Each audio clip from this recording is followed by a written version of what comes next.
Souvent ondulé, parfois critiqué, le Rafale ne laisse personne indifférent. Certains lui reprochent son coût ou ses délais de livraison.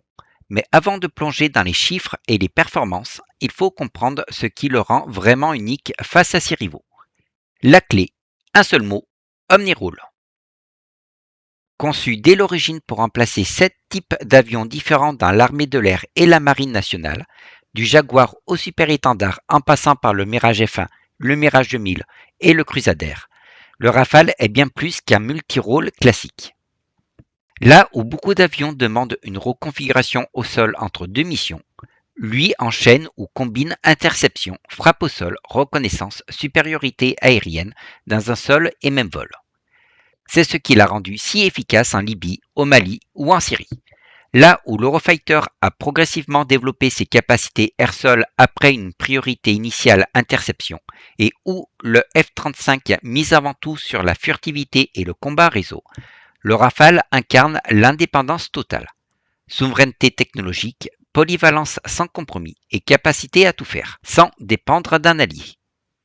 Mais l'indépendance totale, c'est aussi pouvoir compter sur son avion jour après jour, même après des milliers d'heures de vol ou en plein désert sahélien. Et c'est là que le Rafale brille. Une fiabilité et une résilience saluées par tous ses utilisateurs, de la Grèce à l'Inde, en passant par nos propres forces armées françaises. Comparé à ses concurrents, le Rafale affiche un bilan technique remarquable.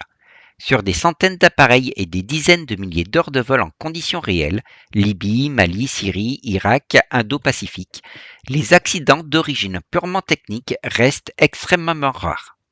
Ce chiffre contraste fortement avec la moyenne des chasseurs modernes en service. À titre de comparaison, le F-35 avec sa complexité extrême affiche un taux d'accident majeur autour de 1,6 pour 100 000 heures de vol sur l'ensemble de sa carrière.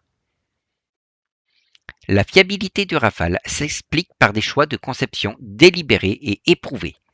Par exemple, il est bimoteur avec des entrées d'air latérales séparées et indépendantes, ce qui réduit drastiquement le risque de perte simultanée des deux moteurs. De plus, sa cellule robuste ne nécessite pas de maintenance lourde, même après une exposition prolongée aux intempéries, au sable ou à la poussière, contrairement au F-35 dont le revêtement furtif doit être en permanence protégé et entretenu avec soin pour conserver ses performances furtives. Cette robustesse se traduit directement dans les taux de disponibilité opérationnelle. En opération extérieure, le Rafale affiche régulièrement des taux compris entre 75 et 90% selon les théâtres et les périodes, des niveaux élevés pour un appareil multirôle engagé en continu. À titre de comparaison, les rapports publics du Department of Defense américain indiquent que la disponibilité moyenne du F-35 oscille ces dernières années autour de 50 à 55%. Cette situation s'explique notamment par la complexité logicielle de l'appareil, la maturité encore progressive de certaines chaînes d'approvisionnement et la dépendance à un système de soutien centralisé, Alice puis Odin, pour le suivi logistique et la maintenance prédictive. Côté maintenance, le Rafale conserve un avantage structurel. L'appareil a été conçu dès l'origine pour une mise en œuvre autonome, y compris depuis des bases austères ou des déploiements avancés. Les accès techniques sont optimisés et la maintenance de premier niveau peut être réalisée avec des moyens limités. Le moteur M88, par exemple, est interchangeable en moins d'une heure avec une équipe réduite et un outillage léger, sans infrastructure lourde. Cette philosophie de conception privilégie la résilience opérationnelle et l'indépendance logistique, deux paramètres déterminants pour un emploi en haute intensité ou loin du territoire national. Mais la disponibilité opérationnelle n'est qu'un des nombreux atouts du Rafale. Passons à présent au nerf de la guerre, l'argent. Et là aussi, la philosophie du Rafale bouscule les lignes. Avec un coût à l'heure de vol situé entre 14 000 et 20 000 euros, il coûte 2 fois moins cher à faire voler qu'un F-35, dont l'heure de vol dépasse souvent les 40 000 dollars. En clair, pour le prix d'une seule patrouille de F-35, vous pouvez maintenir 2 fois plus de Rafale en l'air. Face à lui, seul le Gripen suédois ou le Su-35 russe affichent des coûts comparables, mais au prix de compromis importants. Le Gripen est un chasseur léger avec une capacité d'import limitée, ce qui limite ses capacités en mission longue ou complexe. Quant au Su-35, les sanctions internationales ont rendu l'accès aux pièces détachées et à la maintenance plus difficile, augmentant les coûts à long terme. Le Rafale présente l'un des paradoxes les plus frappants de l'aviation de combat moderne. C'est l'un des chasseurs les plus légers de sa génération, avec une masse à vide de seulement 10,3 tonnes, et pourtant l'un de ceux qui emportent le plus. Avec 9,5 tonnes de charge utile maximale sur 14 points d'import, il transporte presque autant qu'il ne pèse lui-même, un ratio de 0,92 qui est le meilleur parmi les chasseurs occidentaux comparables. À titre de comparaison, le F-35 accuse une masse à vide de 13,2 tonnes, soit 30% de plus, pour une capacité d'import effective en configuration furtive réduite à environ 2,6 tonnes seulement. L'Eurofighter, plus lourd également en 11 tonnes à vide, plafonne à 7,5 tonnes d'emport. Le Su-35, lui, dépasse les 18 tonnes à vide pour seulement 8 tonnes d'import. Ce ratio exceptionnel n'est pas un hasard. Il reflète des choix de conception délibérés qui ont privilégié la densité d'import et la flexibilité d'armement. Bref, avec son gabarit compact capable de porter des charges de géant, le Rafale a tout d'une grande. C'est le petit mais costaud de la chasse mondiale. Le Rafale ne s'en contente pas d'importer lourd. Il embarque un arsenal pensé selon une philosophie typiquement française. Frapper loin, frapper juste et ne jamais laisser à l'adversaire le temps de réagir. En combat aérien, le Rafale joue sur deux tableaux à la fois. Le Météore d'abord. C'est le missile qui redéfinit ce qui signifie tirer en premier.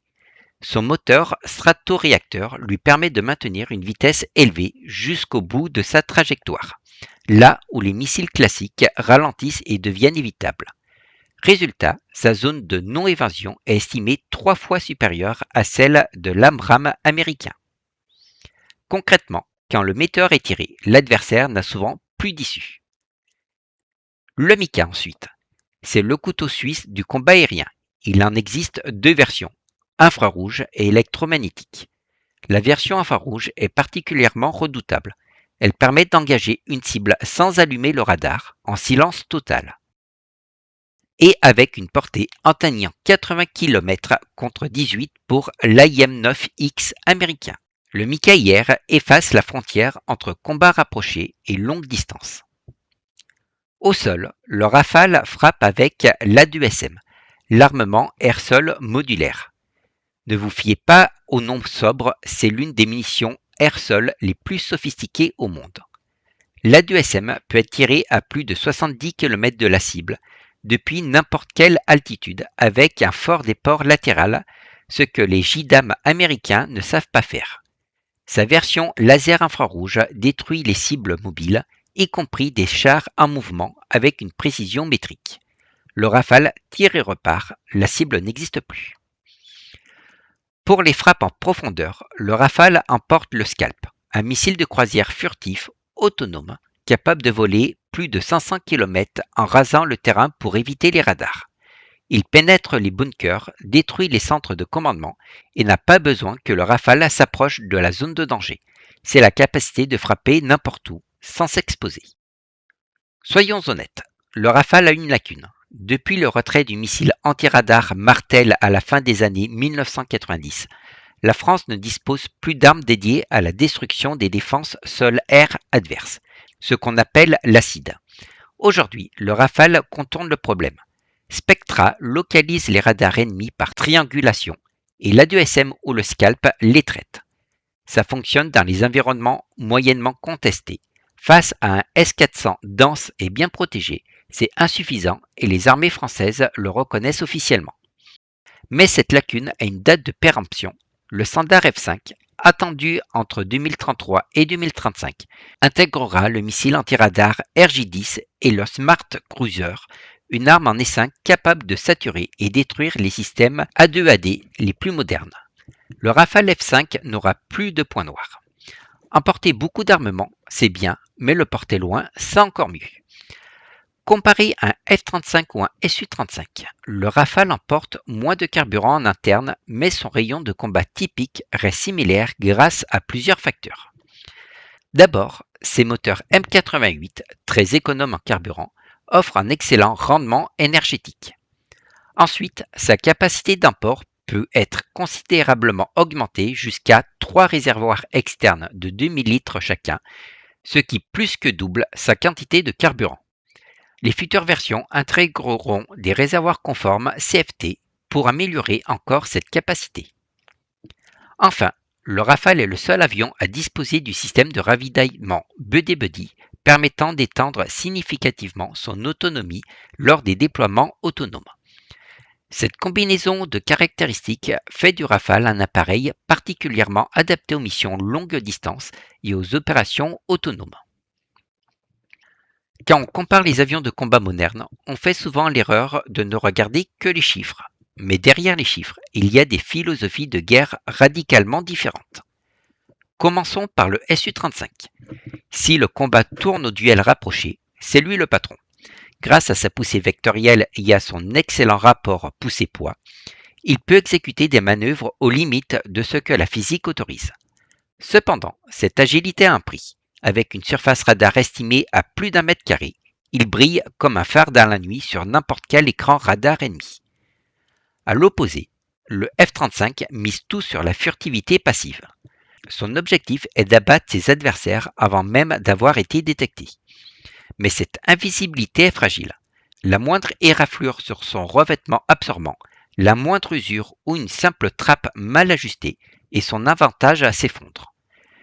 Sans sa peau de velours, il devient une cible lente et peu agile. Pire, sa furtivité extrême n'est valable que dans une bande de fréquence donnée. Face à des radars sol opérant dans d'autres bandes de fréquence ou des avions disposant de radars en bande L comme le Su-57, sa furtivité vole en éclats. D'autres avions misent sur la vitesse. L'Eurofighter en fait partie, mais l'arrivée de nouveaux missiles allant toujours plus vite et plus loin, comme le Météore, fait de cette doctrine une chose d'une époque révolue. C'est là qu'entre en scène le Rafale.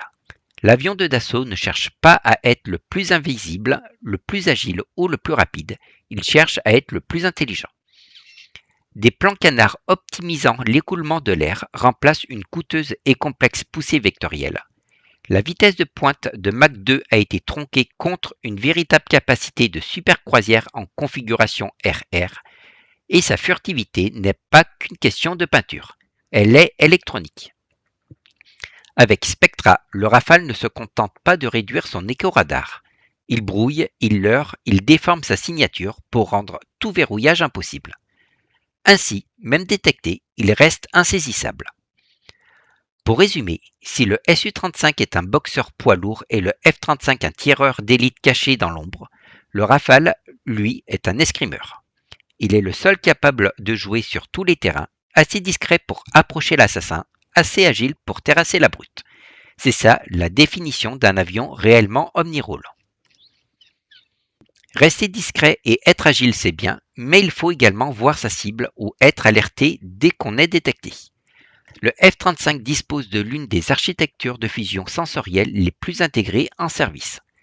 L'intégration du radar AESA APG-81, du système de détection et d'alerte 360 degrés DAS et du système électro-optique et infrarouge EOTS offre une conscience situationnelle extrêmement poussée.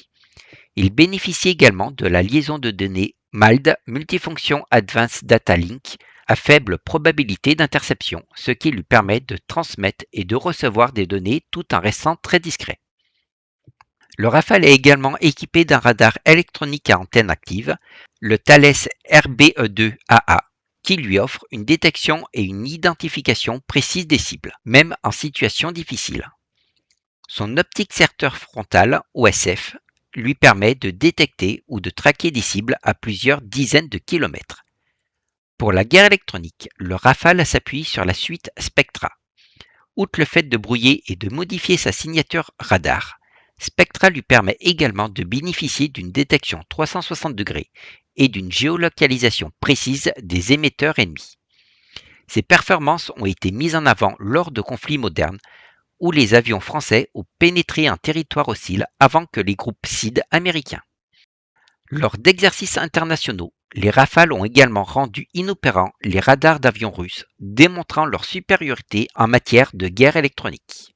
Sur le plan des communications, le Rafale, via la liaison contact, offre à ses opérateurs une autonomie d'emploi indépendante des architectures réseau américains, notamment la L16.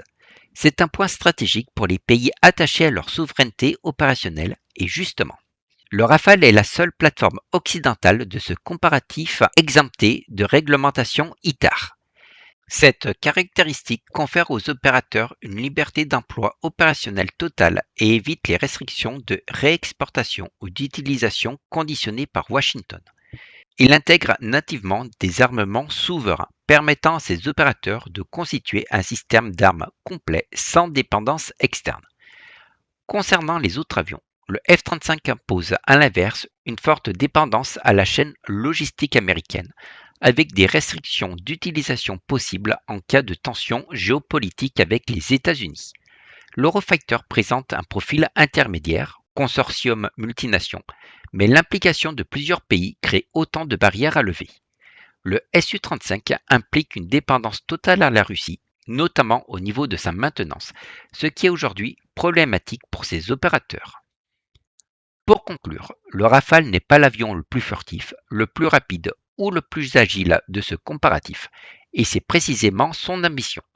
Là où ses concurrents ont choisi une excellence sectorielle, Dassault a construit un appareil sans véritable point faible rédhibitoire. Il est capable de frapper loin, de survivre dans un environnement contesté, d'opérer depuis des pistes dégradées et d'être maintenu sans tutelle extérieure.